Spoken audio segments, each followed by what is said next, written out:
Olá, estamos começando mais um podcast especial Covid-19. Hoje, o Papo de Médico será sobre Covid e UTI.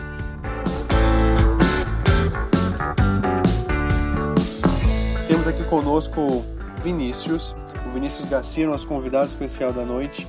Ele é médico pela USP, ele fez clínica médica em medicina intensiva também no Hospital das Clínicas da Faculdade de Medicina da USP. Ele também é assistente da UTI da USP, do Hospital das Clínicas, e da UTI. Ele é médico intensivista do Hospital Samaritano Paulista, aqui em São Paulo. Ele vai falar aqui pra gente, trazer muitos ensinamentos sobre Covid, manejo do paciente com Covid na UTI. E também está aqui conosco o Ramon. Nesses tempos de pandemia, estamos nos reunindo à distância, então eu estou no bairro de São Paulo, o nosso convidado o Vinícius está em outro bairro, e o Ramon, o nosso parceiro aqui do podcast Papo de Médico, se encontra em Barreiras, na Bahia. Fala aí, Ramon, com a galera. E aí, Matheus? Olá, pessoal. Me apresentando aqui. Bem-vindos ao nosso podcast, iniciativa do Papo de Cirurgião em Medicina Brasil. Meu nome é Ramon, sou do 6º ano de Medicina da Federal do Oeste da Bahia, criador e administrador do Instagram Medicina Brasil. Também atuo como enfermeiro emergencista no SAMU, daqui de Barreiras, Bahia. Hoje aqui na Bahia, a gente está com 616 casos, e desses 616 casos, a gente tem 20 mortes confirmadas, né? Chega a estar abaixo da média da mortalidade nacional. Beleza? Vamos dar continuidade ao nosso podcast. Bom, então vamos começar. Vamos supor que você está de plantão, agora na UTI, e foi feito um pedido de transferência para a UTI de um doente com insuficiência respiratória. Ele tem 60 anos, cardiopata, pneumopata, e evoluiu com dispneia. Está desaturando, está com máscara não inalante, e a primeira coisa que eu queria perguntar é, nesse contexto de transferência, de admissão de paciente com possível Covid, né? Esse doente aqui, por exemplo, nesse contexto de pandemia, é um possível provável Covid. Como a equipe lidaria com essa situação em termos de investigação etiológica? Será que realmente é o Covid? Será que é uma pneumonia grave? Como que poderíamos proceder com a investigação etiológica, a investigação diagnóstica aqui neste caso? Então, Matheus, inicialmente a investigação etiológica normalmente ela acaba sendo feita tanto no ambiente de emergência, né, na sala de emergência ou na enfermaria. Muitas vezes esses doentes já chegam para a gente com a investigação etiológica completa, mas o que está sendo recomendado é a realização do PCR para COVID na orofaringe e na nasofaringe para os pacientes que estão estubados e o PCR para COVID na secreção traqueal para pacientes que estão intubados, né? Lembrar que o PCR ele tem maior positividade, principalmente nos primeiros 7 dias de sintomas, né? Então, para quadros mais avançados, a partir do 9º, 12º dia, muitos pacientes apresentam um quadro típico de COVID, mas com o PCR negativo. Então, nesse contexto, o que pode ser realizado e vem sendo disponibilizado em muitos lugares é o ELISA. O ELISA faz a pesquisa de anticorpos de IgG e IgM, e eles podem também trazer o diagnóstico aí de uma infecção aguda do COVID. O outro ponto é a investigação com exames de imagem. Então, a gente sabe que o raio-x é um exame de imagem que tem uma sensibilidade baixa, que gira em torno de 70%. Pode ser avaliado consolidações, opacidades ou baixa densidade, só que acaba não sendo o exame ideal por causa da baixa sensibilidade dele. Então, o exame de escolha que a gente está realizando é a tomografia. A tomografia para quadros de COVID tem aí em torno de 95% a 97% de sensibilidade, então ela acaba sendo um exame excelente aí para a investigação.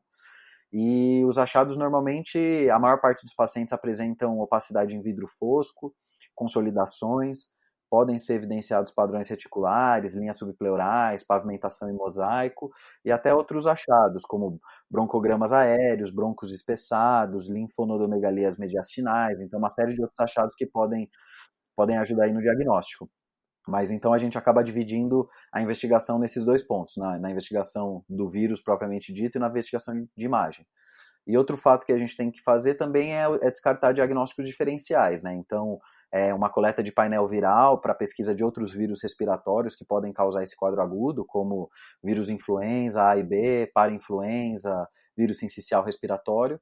E no caso de doentes imunossuprimidos, aí talvez partir para uma investigação mais complexa, com pesquisa aí de pneumociste carine, de citomegalovírus, de outros fungos, histoplasma e tal, que podem simular quadros pulmonares que podem levar a hipoxemia, intubação orotraqueal e isso. Então, a investigação etiológica tem que ser bastante complexa e focada no perfil do paciente.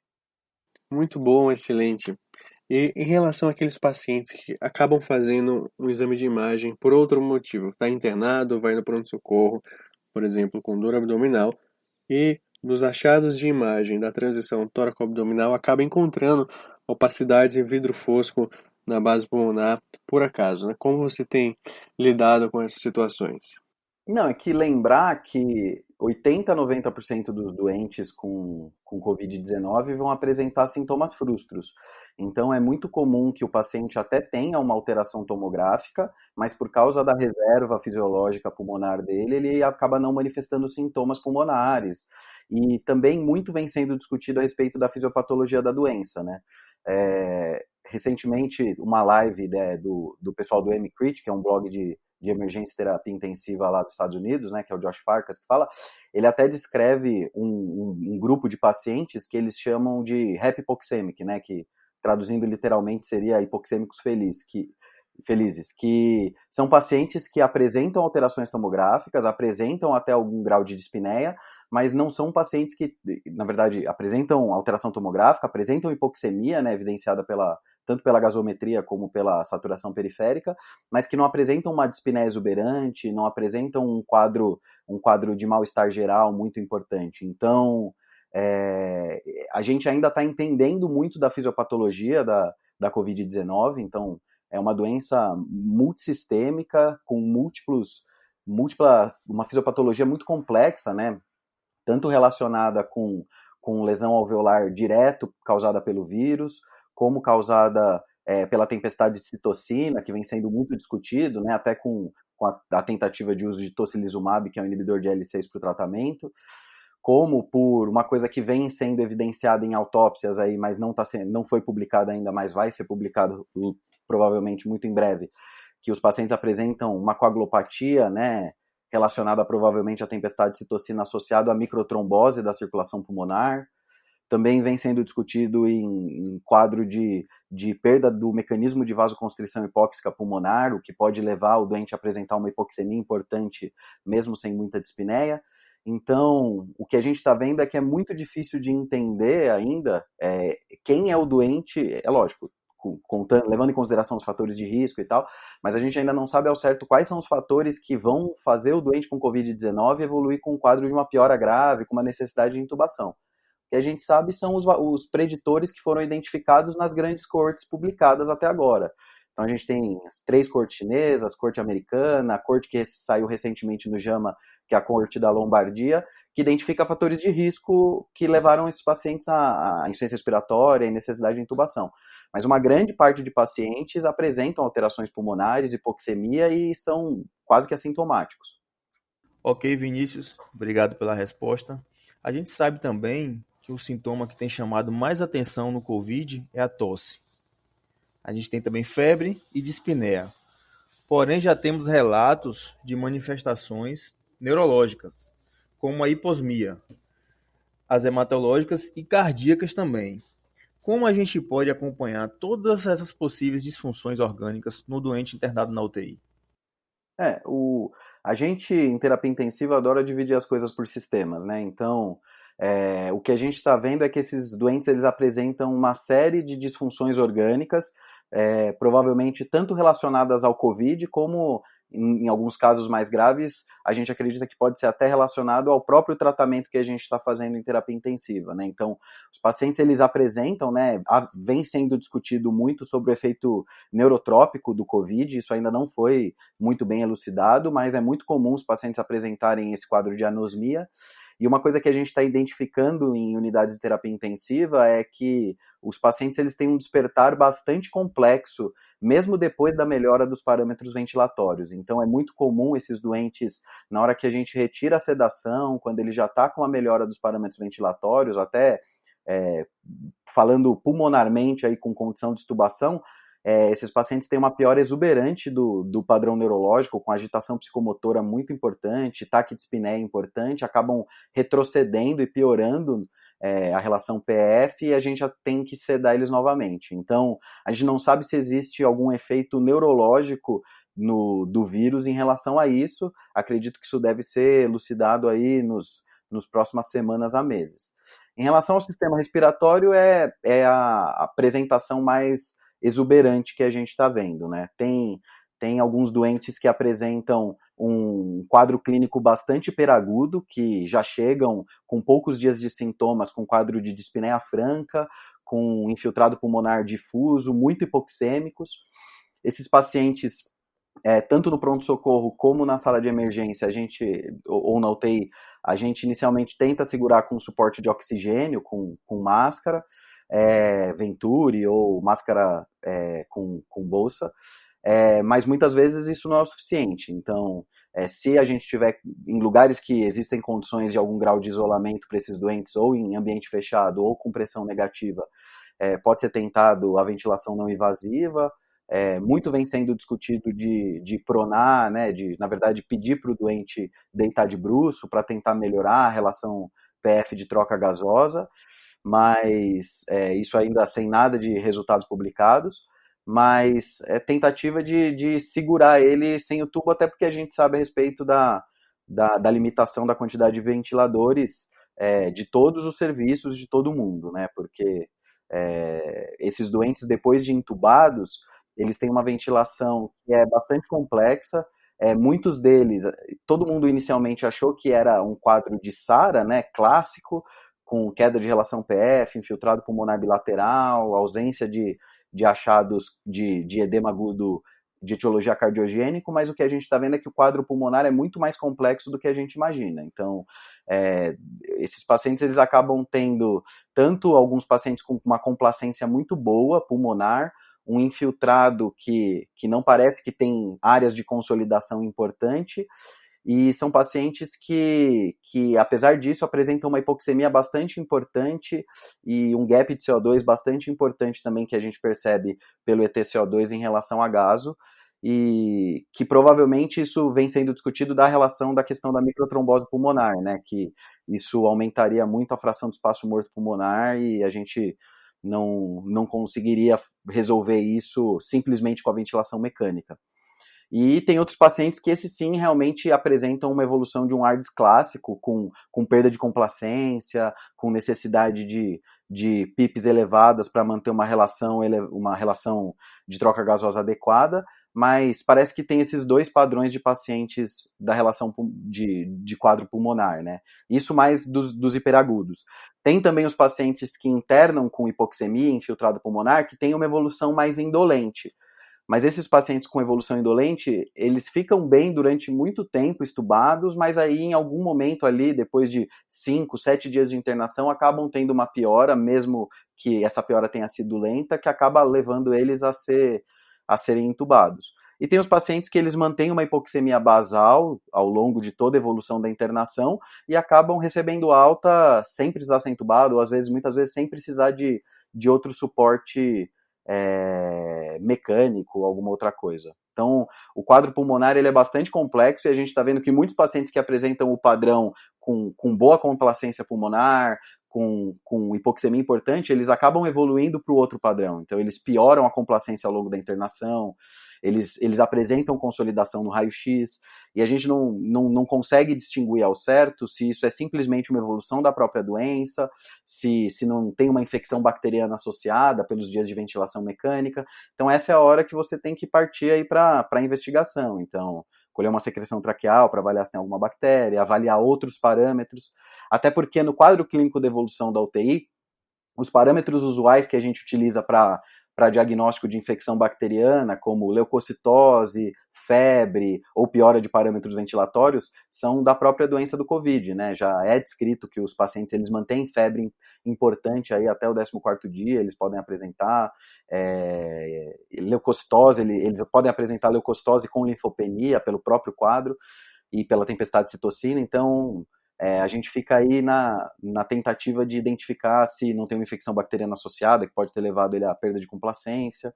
Então, a questão pulmonar é bastante complexa. Entendi. Realmente é uma doença bastante delicada, que precisa de um manejo numa unidade de terapia intensiva com profissionais capacitados, profissionais esses que vêm fazendo diferença na vida desses doentes, desde do pessoal da limpeza, o técnico de enfermagem, os enfermeiros, todos os médicos, fisioterapia, as pessoas que estão aí na ponta se arriscando e conseguindo recuperar essas vidas. Temos algumas perguntas aqui no chat, uma delas sobre Precedex, né? O André perguntou se o Precedex ajudaria na extubação desses doentes. A gente está utilizando o Precedex na extubação dos pacientes. Logo depois desses pacientes serem intubados, a gente já está entrando com quetiapina para eles, principalmente porque o despertar deles é muito agitado, né? Normalmente a gente está utilizando para sedação para sedação de manutenção após a intubação, fentanil e midazolam. É incomum utilizar midazolam hoje em dia, eu sei, mas como a gente tem medo de esses pacientes apresentarem algum problema em relação às bombas de infusão, alguma coisa que pode vir a acontecer, o despertar do propofol ele é muito mais rápido. Então o midazolam para a gente traz uma segurança, porque a gente sabe que, como ele tem impregnação em tecido adiposo, recirculação, então a gente sabe que eles vão ter um despertar mais lento, mesmo se acontecer alguma complicação em relação a isso. Então, quando a gente tira a sedação para avaliar o despertar desses doentes, primeiro que o despertar acaba sendo um pouco imprevisível pela questão do midazolam, né? Os doentes podem acordar em 1 hora ou em 1 semana, principalmente os pacientes mais obesos que acabam acumulando mais midazolam no tecido adiposo. Mas a gente já deixa com a quetiapina inicialmente, né? E o Precedex ele acaba ajudando muitas vezes para tentar deixar o doente mais tranquilo, com um padrão ventilatório mais protetor, né? Porque também é muito deletério para o doente quando a gente tira a sedação, muitos deles acabam tendo uma fome de ar muito intensa, o que aumenta muito o volume corrente e transforma a ventilação mecânica em algo muito pouco protetor. Então, muito lesivo, na verdade, né? Então, nesse contexto, o Precedex acaba ajudando e a gente já estubou alguns pacientes com Precedex ligado, associado a quetiapina, muitas vezes associado a benzodiazepínicos de longa duração, como diazepam, bromazepam, lorazepam, para tentar ajudar também, pensando que essa agitação pode ser justificada por uma withdrawal de benzodiazepínico pelo uso prolongado de midazolam. Então, sim, o Precedex, eu pessoalmente acredito que o Precedex tem aí seu valor no desmame de ventilação desses doentes. Ótimo. E nesse doente, você está lidando com esse doente com insuficiência respiratória, desaturando, como que você decide se está na hora realmente de partir para uma intubação orotraqueal, ou se poderia ser feita uma ventilação não invasiva, ou uma pronação, como foram divulgados alguns vídeos aí, principalmente na Itália, acho que não tinha respirador para todo mundo, eles estavam tentando pronar antes de intubar, ou pronar para tentar melhorar a troca. E em relação à intubação em si, como que seria a escolha das drogas, qual a melhor droga, a primeira, a segunda, as doses, para o pessoal poder aí utilizar na prática clínica?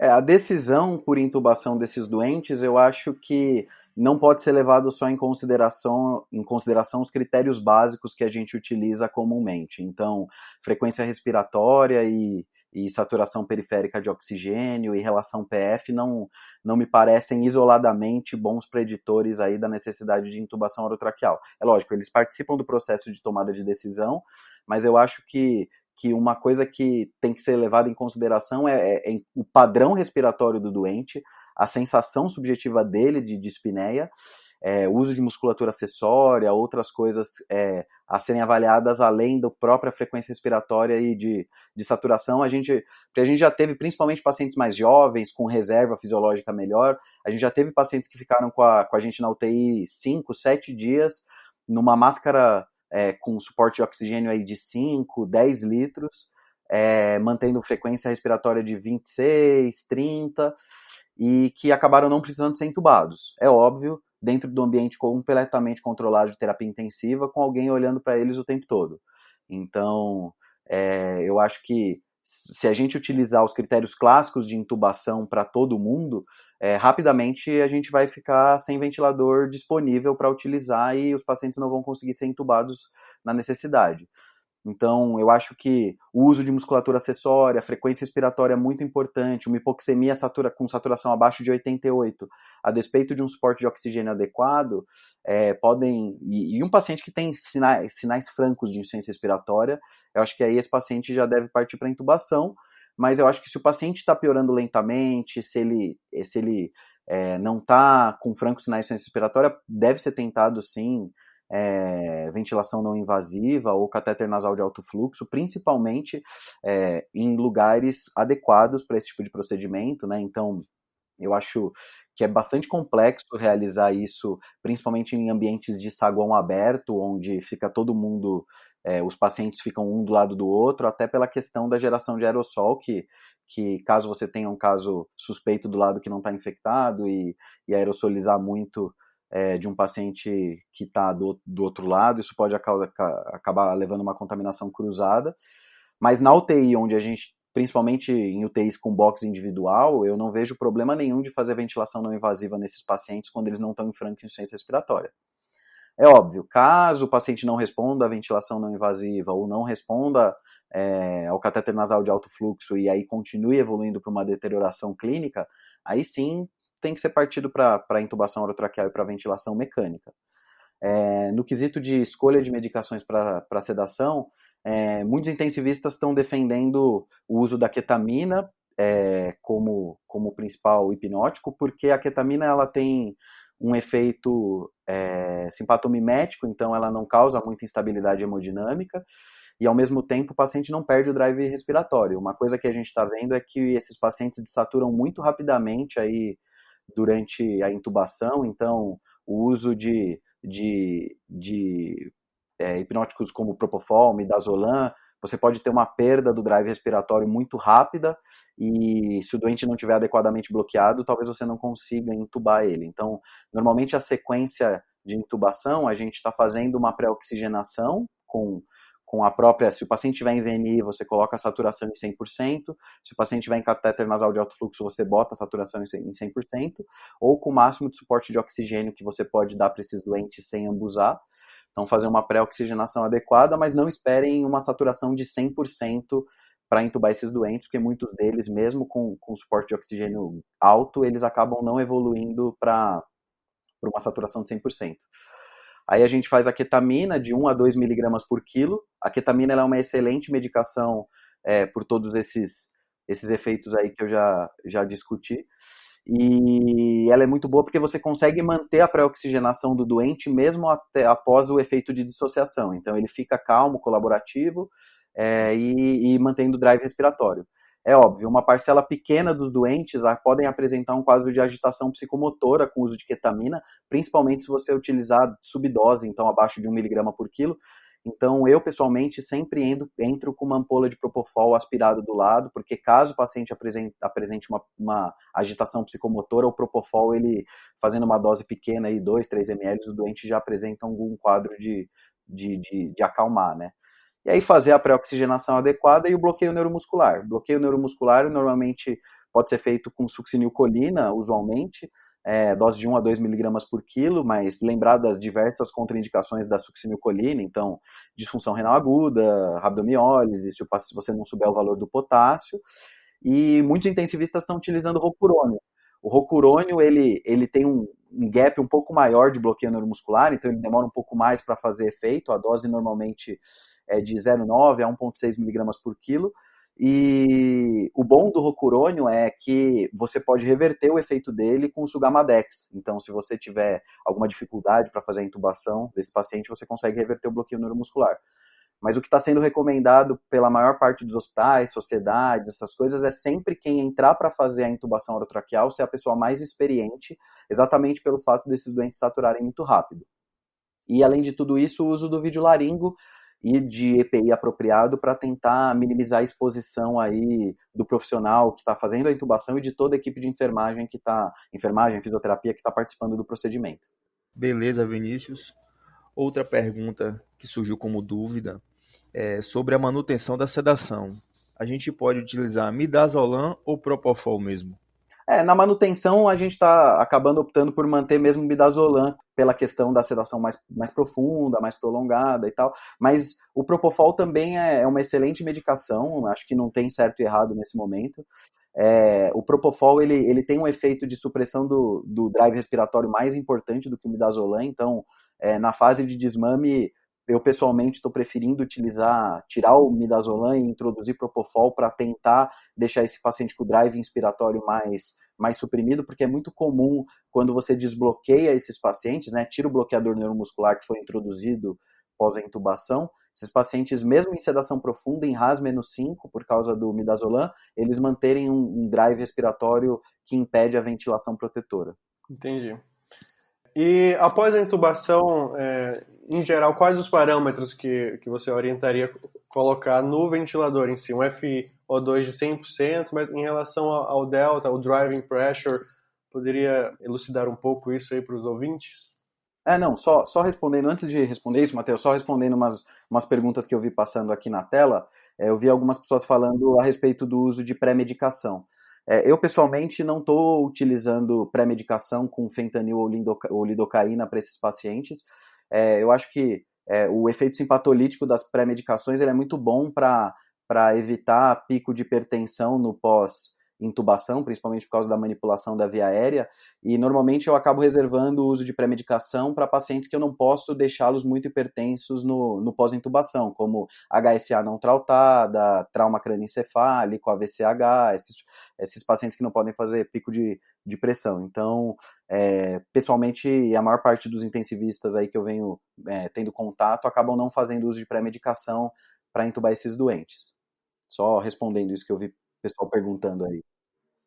Mas em relação à ventilação mecânica inicial desses doentes, eu pessoalmente acho que sempre, isso não só para COVID, mas para ARDS também, né, para síndrome de desconforto respiratório agudo, eu pessoalmente prefiro ventilar esses doentes em VCV imediatamente depois da intubação. Eu acho que o ideal é, quando a relação PF desses doentes está muito baixa, o ideal é tentar fazer uma sedação profunda. Se você não conseguir fazer uma ventilação protetora sem o uso de sedativo só, partir para o bloqueador neuromuscular, que é o que a gente está vendo que está acontecendo de rotina, apesar de estudos recentes aí para síndrome de desconforto respiratório agudo mostrarem que o benefício do bloqueador neuromuscular para todo mundo com relação PF abaixo de 150 não ser tão claro como a gente acreditava que fosse, mas eu acho que nesses pacientes talvez ele ajude principalmente com o controle de agitação e do padrão ventilatório. Então, uma sedação profunda, um bloqueio neuromuscular, ventilação em VCV.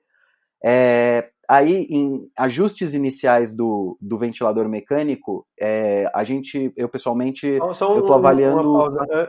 Antes de ajustar a ventilação, tivemos duas perguntas aqui, da Mariana e do Murilo Lobo, perguntando sobre a pronação do paciente acordado. Seria uma alternativa, uma opção, na tentativa de evitar a intubação orotraqueal?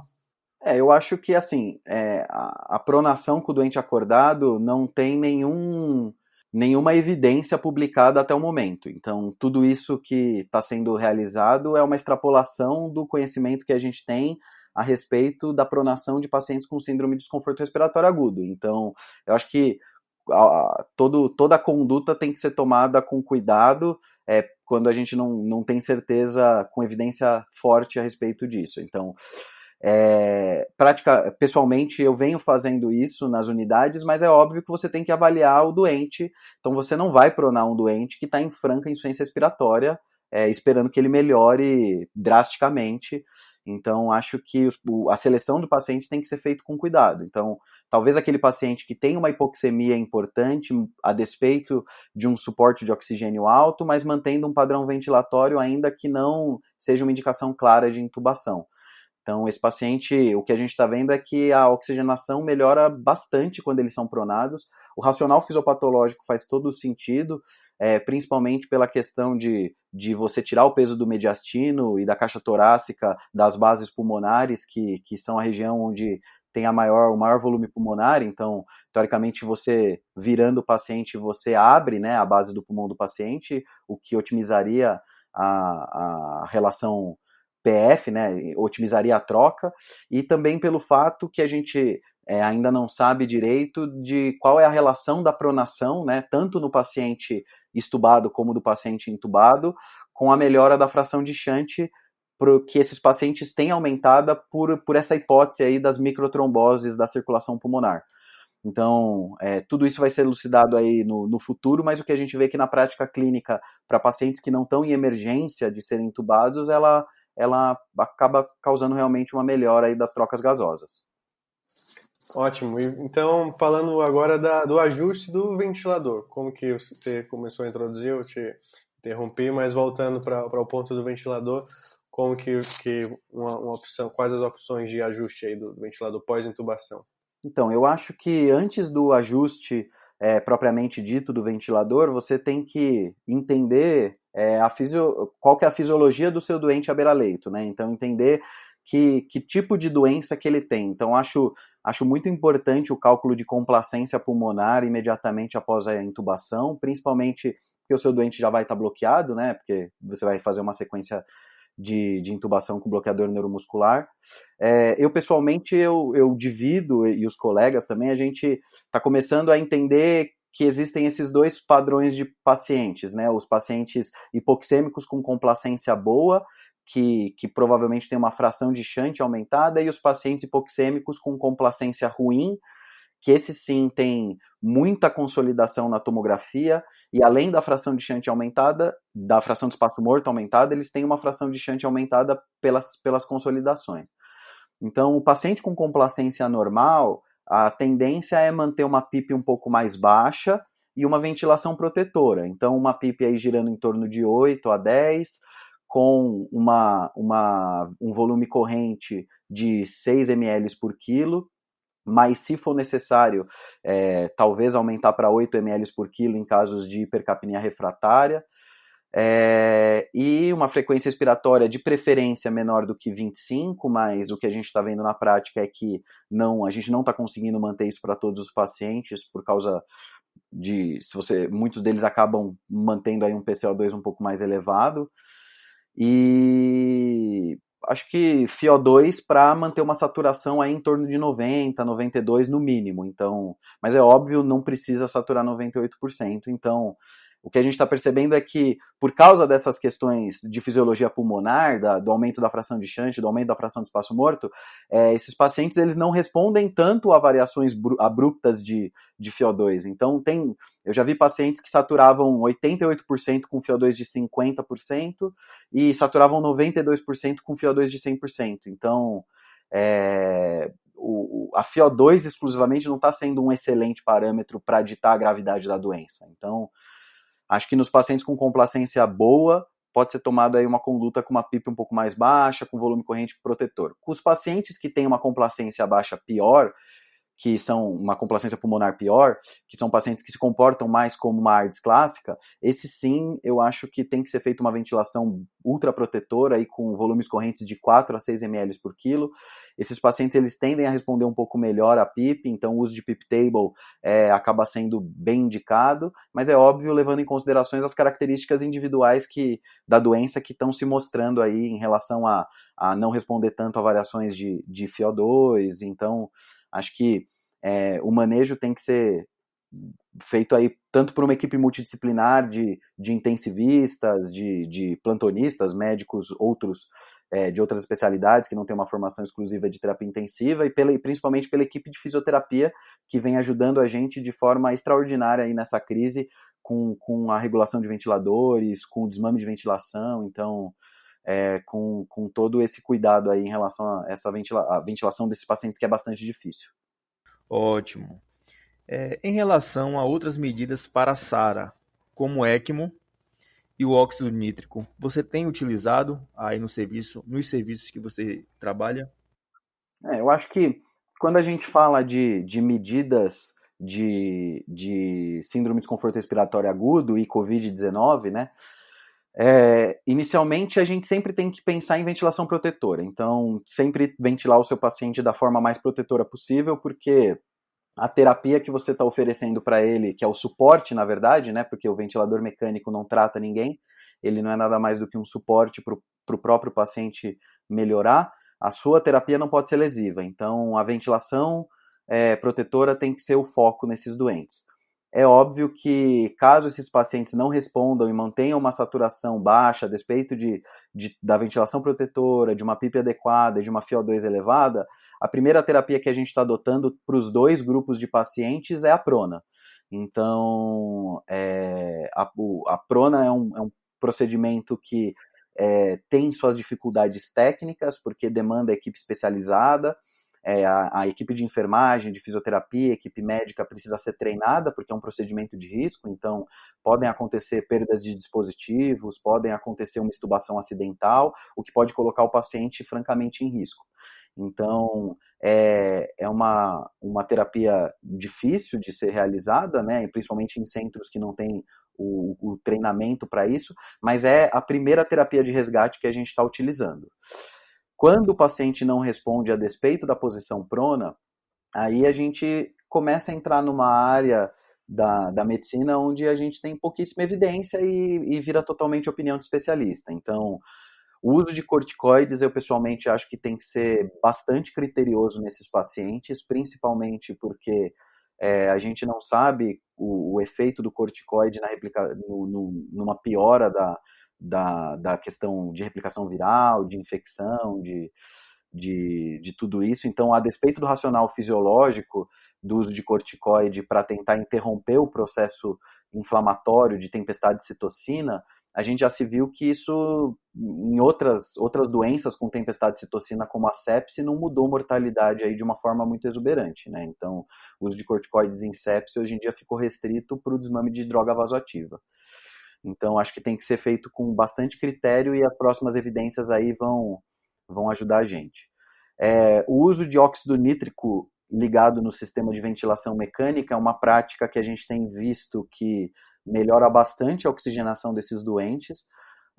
Os estudos em população geral com síndrome de desconforto respiratório agudo não mudou mortalidade, mas o que a gente percebe é que alguns pacientes acabam evoluindo com disfunção do ventrículo direito, né, no ecocardiograma point of care que a gente faz, provavelmente aí pelo quadro, tanto um quadro de miocardite direta causada pelo vírus, como pelo quadro de aumento da pressão pulmonar, né, da pressão de artéria pulmonar, que pode levar a uma disfunção aguda do ventrículo direito. E eu acho que os pacientes com disfunção de ventrículo direito são os que mais se beneficiam aí com o uso do NO. Então, acho que a avaliação do uso de NO deve ser feita aí bastante criteriosamente, e se você tiver alguém treinado na UTI para o uso do ecocardiograma para avaliação hemodinâmica, isso é essencial nesse processo de tomada de decisão.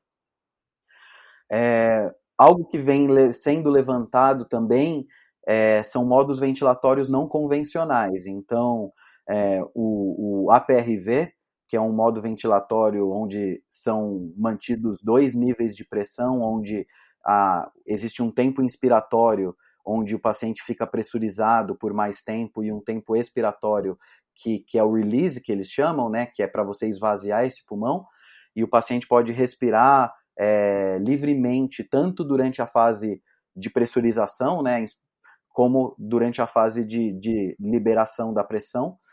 Então, isso é um modo ventilatório que é pouco utilizado e poucas pessoas dominam, mas que tem resultados para síndrome de desconforto respiratório agudos, né?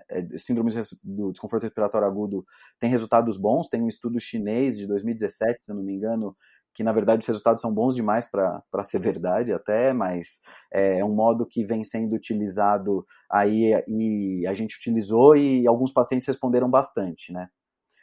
Então, além disso, tem o recrutamento alveolar, que é uma medida que eu acho que como terapia inicial não traz muito benefício, e na verdade a gente tem estudos mostrando que aumenta o risco de barotrauma, né, o ART, que foi publicado em 2017, mas eu acho que em medida de hipoxemia refratária, ela pode ser uma carta na manga que a gente tem para tentar otimizar a relação PF e não manter esse paciente muito hipoxêmico. Então, acho que o recrutamento alveolar, aí, tanto decremental como incremental, lá dependendo da escolha aí de quem vai fazer, pode ser utilizado quando realizado com segurança, e principalmente sempre avaliar se o paciente tem uma perda de complacência, porque também não adianta você recrutar o pulmão de um paciente que tem a complacência boa.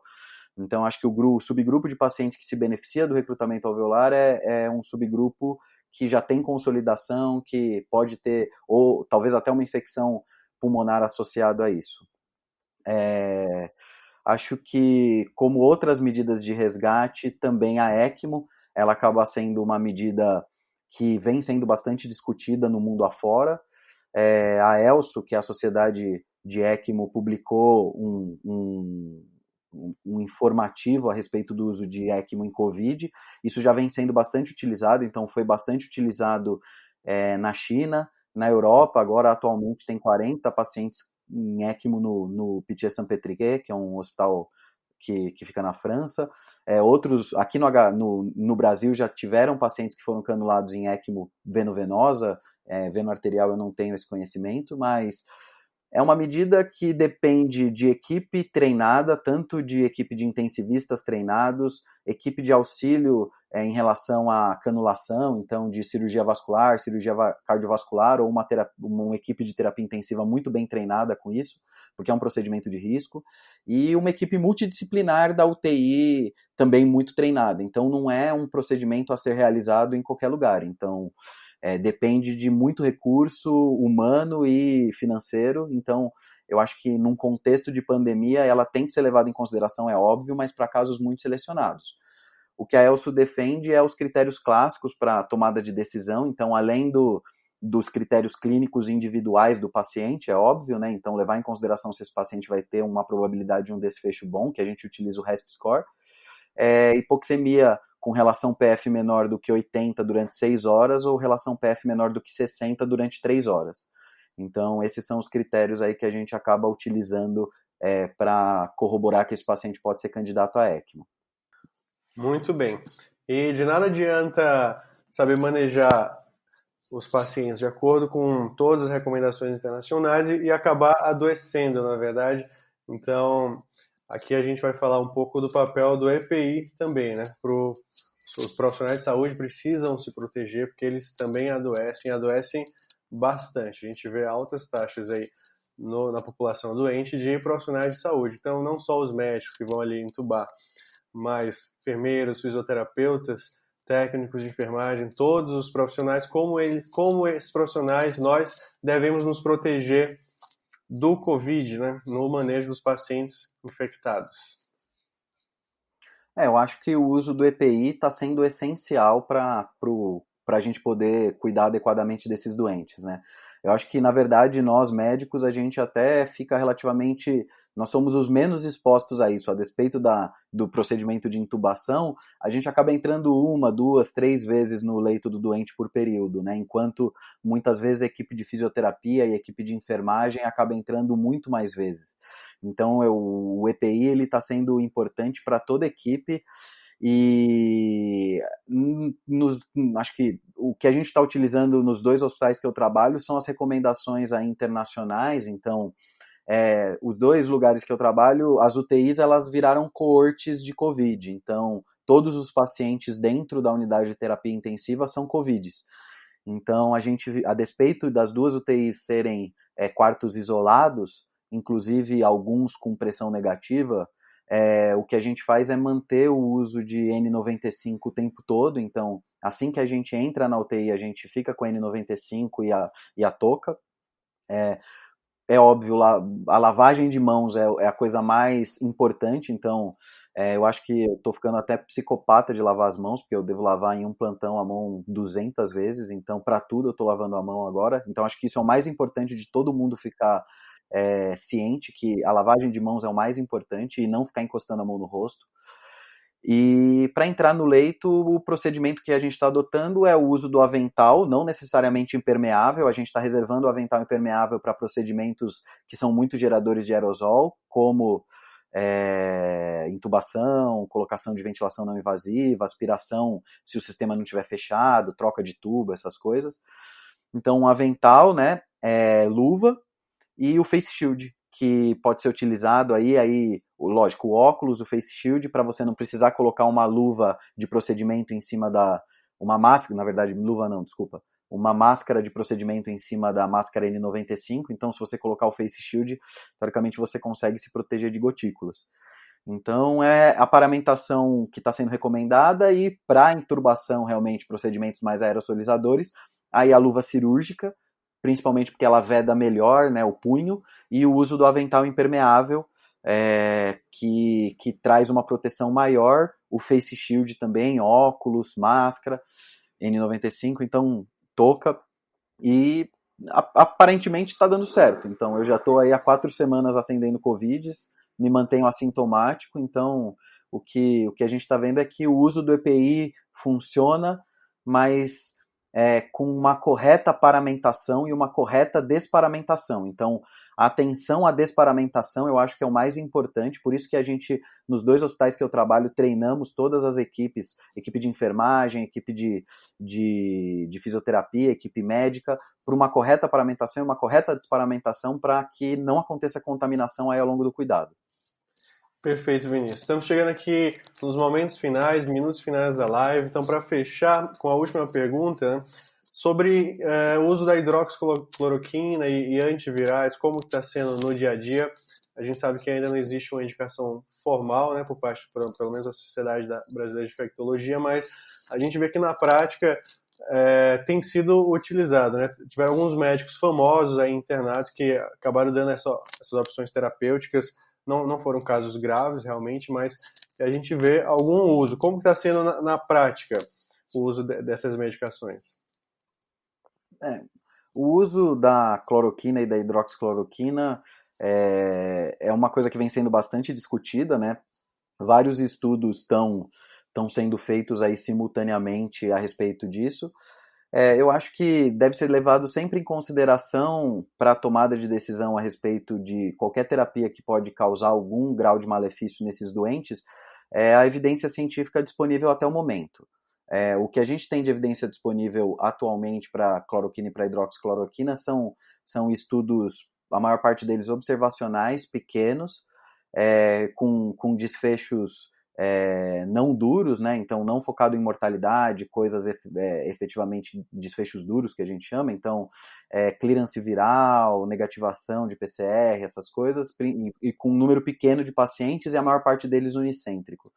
Então eu pessoalmente acredito que atualmente a evidência para o uso de cloroquina ainda não é uma evidência forte, principalmente porque os nossos doentes que já chegam na UTI, eles já estão numa fase tardia e já tem um dano alveolar instalado e o processo inflamatório já está desencadeado. Então eu acho que mesmo as pessoas que defendem o uso de cloroquina, o uso de cloroquina, essas pessoas defendem o uso mais precoce, nas fases iniciais do diagnóstico. Então eu acho que no ambiente de terapia intensiva, atualmente, na minha opinião pessoal, ela não tem muito espaço ainda, até mais estudos com um nível de evidência melhor, e principalmente pelo fato de ela trazer efeitos colaterais, né? O alargamento do QT é um efeito colateral bastante comum da cloroquina, e o que a gente vê é que esses doentes, pela própria lesão a própria lesão cardíaca, né, do COVID, muitos deles apresentam insuficiência cardíaca com diminuição de fração de ejeção e quadros arritmogênicos.